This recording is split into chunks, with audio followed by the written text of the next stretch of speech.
In this video, we're just basically checking out some Chinese game I found on Steam.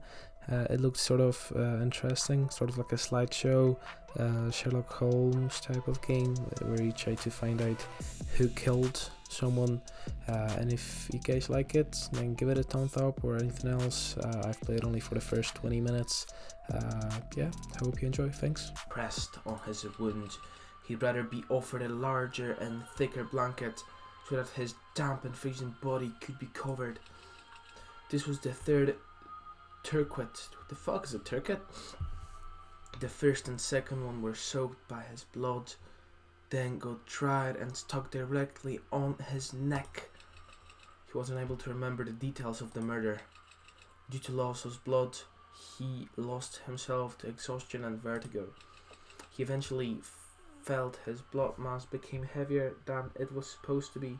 It's as if he had sunk deeper into water. The gravity kept on dragging him down into the abyss.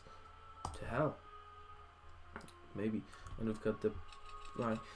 No long after, the man approached him, attempting to see if he was conscious. The man started to pat the side on his face repeatedly, and it took him some time to figure out what the man was saying. Every single sign has become unclear except the murmur of death calling for him. But what was the sign by itself? Hang on, stay calm. Click. The man's southern accent and shoddy anthemonials blew in his ear like a gust of wind. He relied on his hearing, which he has lived on more than his lethargic sight. He could understand music even before he can talk.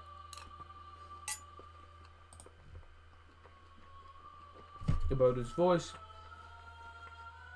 Jellyzack Pepper once thought him the best singer, and he was only 16 at that time.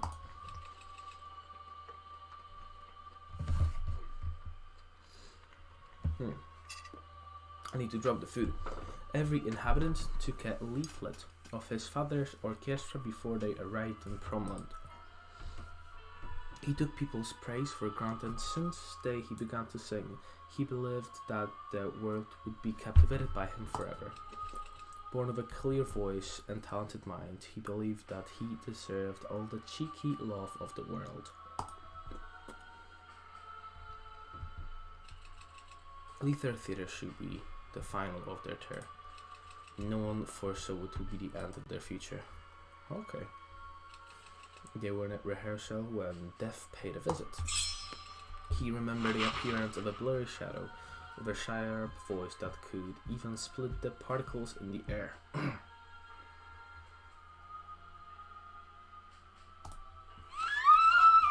The singers who stood in the back row fell onto the ground. People scurried and rushed to the exit. He saw who blood gushing out from the singer's neck, leaving splatters and tainting their suit.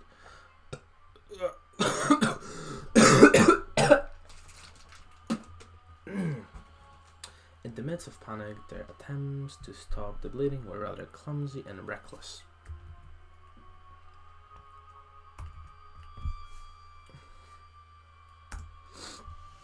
Some of the singer's limb went into convulsion and they died in seconds. Gastric fluids flowed into his throat. He stepped backwards, knees weakened, and he eventually collapsed on the stage. People died right before his eyes with such agonistic screams he never heard from human beings. How could it be so erratic, so nasty? Run, run, run. He crawled like a cat, sneaking his way out, escaping from the room of death. He tried to stand, but to no avail, due to his father's dead body. Then a hand grabbed his head. He felt a cold sensation on his neck. Blood maneuvered through his muscles and vessels. The murderer then released him. He fell into the floor for the second time. The blood signed his throat, trickling down onto the wooden floor, trailing through each and every opening, decoring the floor with a bizarre embroidery. He was gasping for more air, but only more blood flowed out. The struggle he made so far has drained what's left of his power. A person that turned him over and froze for a moment. It's the murderer. Okay. Shadows crumbled into his eyes. That murderer crouched towards him. He felt heavy.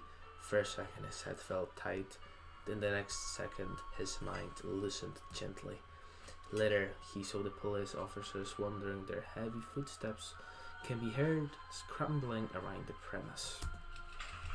A view struck on him, his voice, the tonic wind striking on his neck, the performance in the theatre, the first time he sang, the first time he stood on stage. These memories warmed his way to the seas. Trying to sing, he moved his lips. Tonality and rhythm tamed him. He believed that through his devotion to music, though true will never abandon him. But no matter how hard he tried, only noise that of a broken wooden door resonated in the air. Rage seeped in his flowing blood.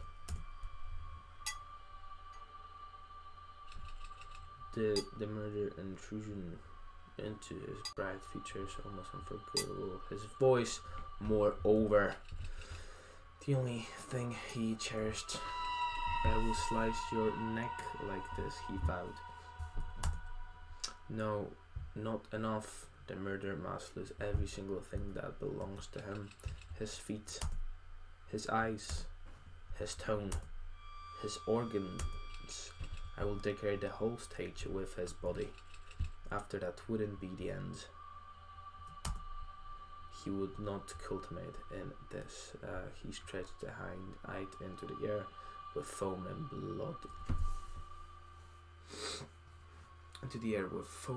blood.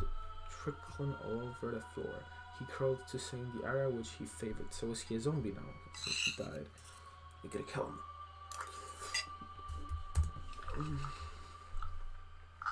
But how could a vine perform without its strength? Shit.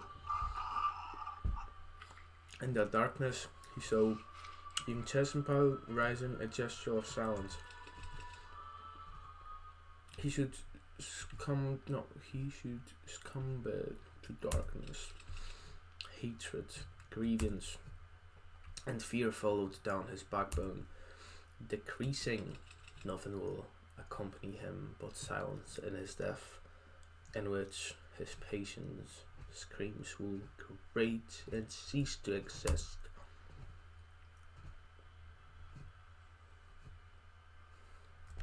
Okay, we've got some.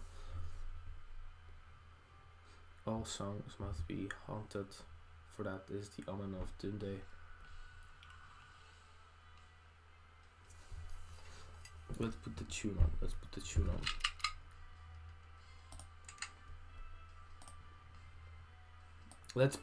on. I cannot. Lord is an excuse to do nothing but just look on, Bishop. But any, describe what I look like. They will listen with alarm. Share it. She like a fuck. The petty ass I never missed, the old man. Raven, yet cannot fix machine, cannot for craving for self-destruction. With a and our actions code this physic ignite. Effort, never allowed emotions to get the better of you. Who am I? And that's exactly how I want to know from you.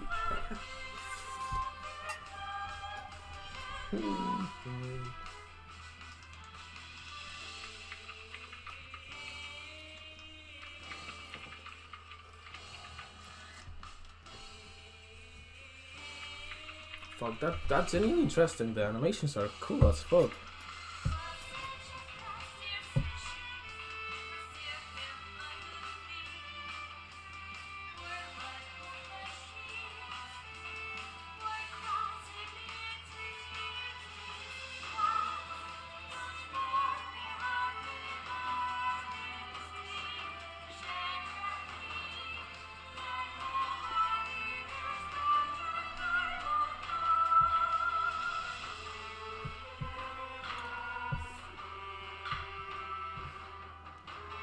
Silent Hour, composing Noah Allen.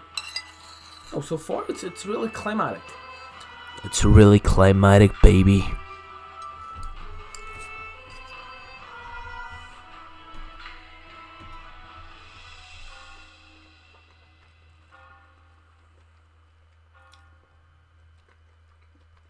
I understood everything. Let's put the volume back to normal.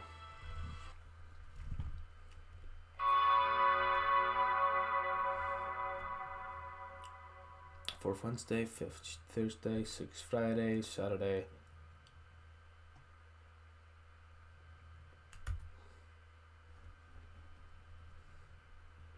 Is that a detective game? I bet it is a detective game. Upon the altar, one scoots by the burning candle to melt the wax.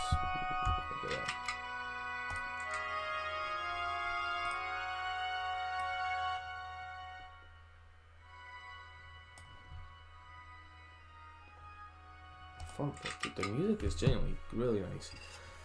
Upon the altar, one scoots by the burning candle. The melted wax trailed down the candle to the silver-plated candlestick. This is the text box for displaying in the story context. Exclude the red words in the text will display the relevant information. Okay, it's the only lit candle in the entire West Large Chapel, and there's no sign of any visitors. West is its birthplace, revealed to the holy city. Ah, fuck.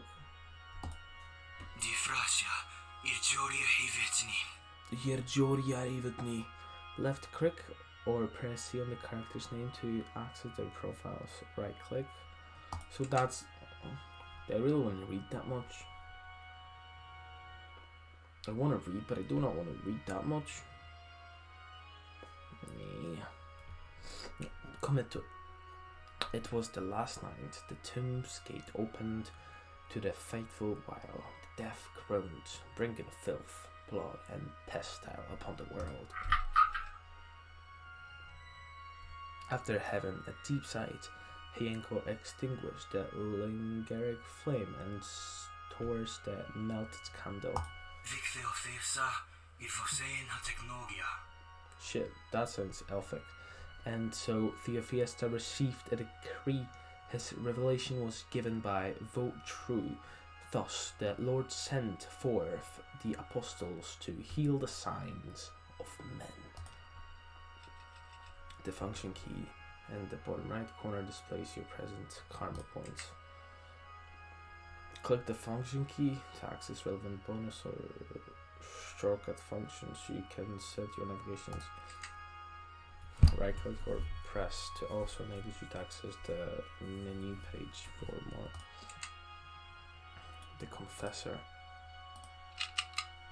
Confessors are ministers who lead the service into the chapels, assisted by altar servers and study. Normally each chapel is assigned to one confessor and full altar services. In St. Gokar as a seminar, altar service are usually selected from senior prefects of the college.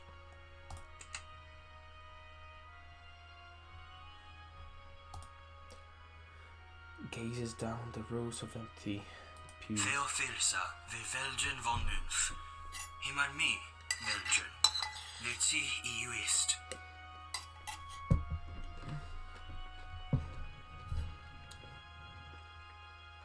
The officer wanted to test him, so he called out, "Well done, you must burn offerings."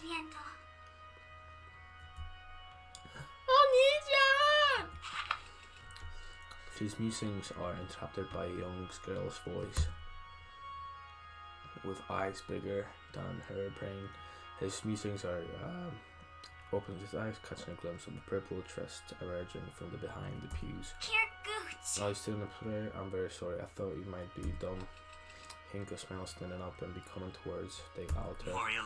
It's quite right, but chill. My prayers is finished. May I ask what you're doing here?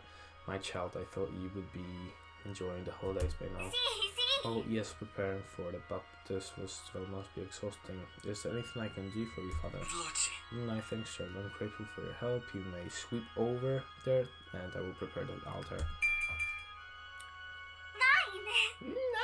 9!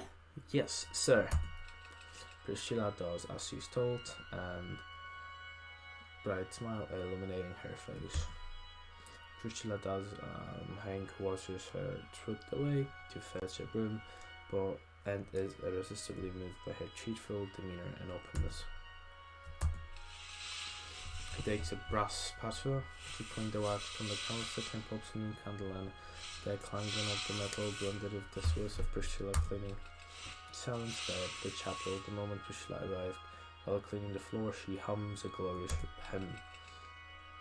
As the new rising star of the choir, Priscilla was highly anticipated by the Senko from line. As she finishes the song, Priscilla sweeps up the dust and empties it into the dustbin.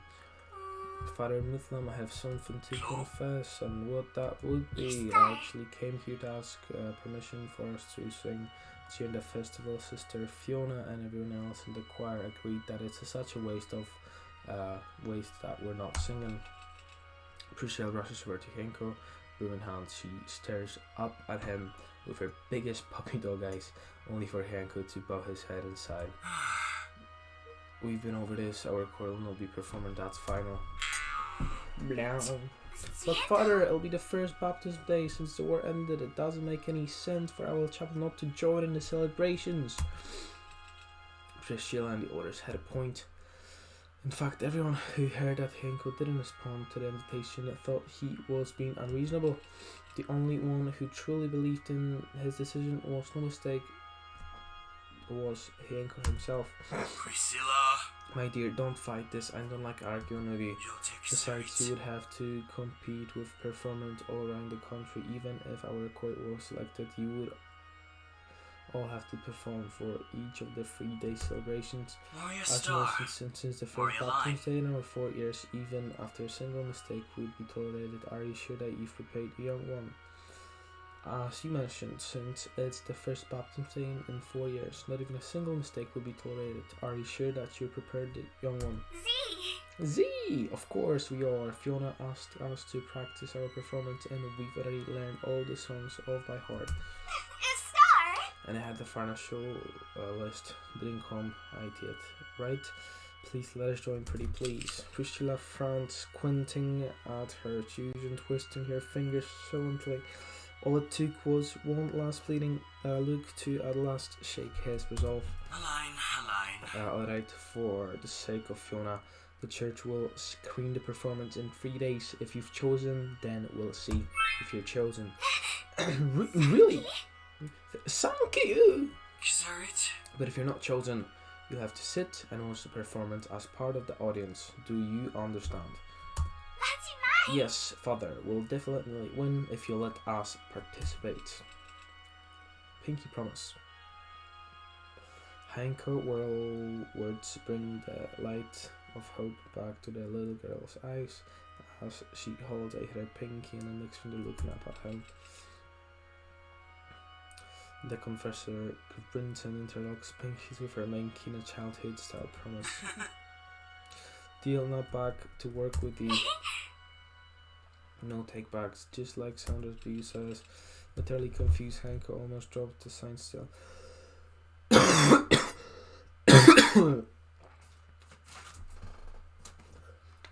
Utterly confused, Hanko almost drops the sign still. It's been wiping down. Wait a minute. Who's Bew?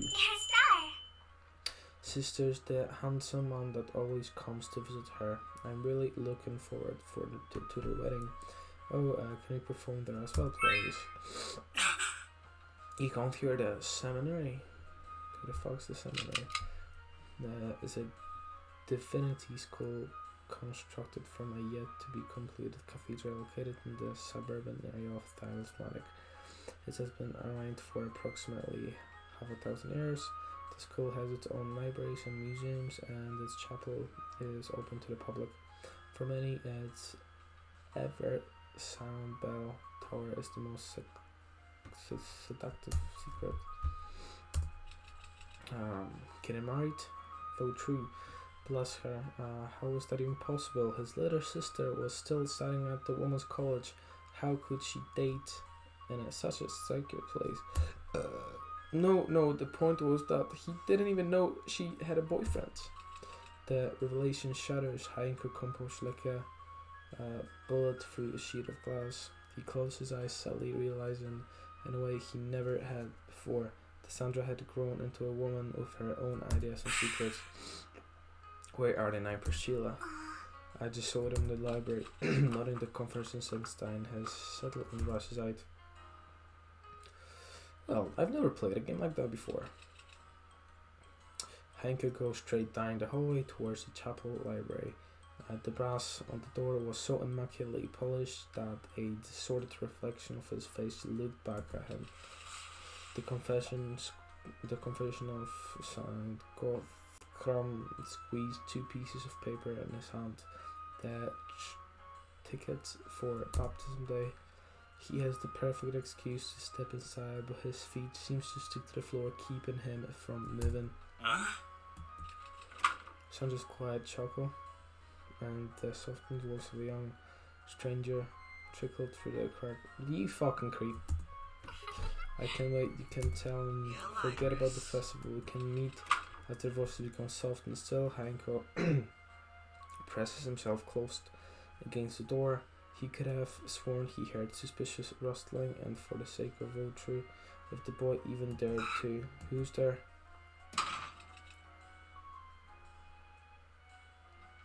His legs snapped together, causing the sullen confessor to stumble once, twice before bumping his head against the door. The one current point you received from is now displayed. Why the fuck would I get a point from someone else's injuries? It's now displayed in the function key. Change the tendency of store's consumable karma points. Karma points are gained only by a protagonist's injury or death. Okay. When the protagonist is heavily scarred, or he or she may not survive under certain circumstances, be cautious in acquiring karma points. The level of injuries of the present character will not be displayed on his or her avatar.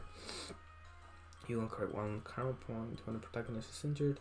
For every bad end, you'll... Okay.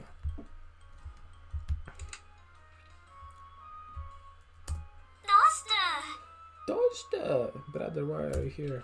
Sandra peers over the body shoulder, and the two of them, as well as the pair of sparrows in the snowdrift. Sure. My Stella.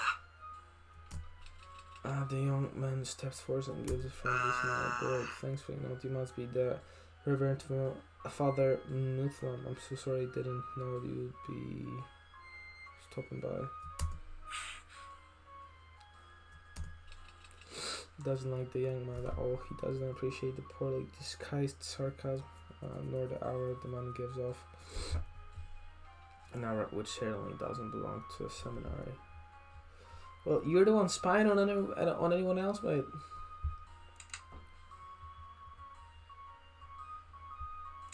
More alive.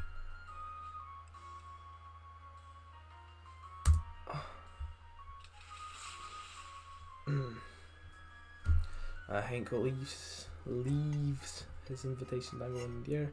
Hoff and Sandra, uninvited guests, would state his name.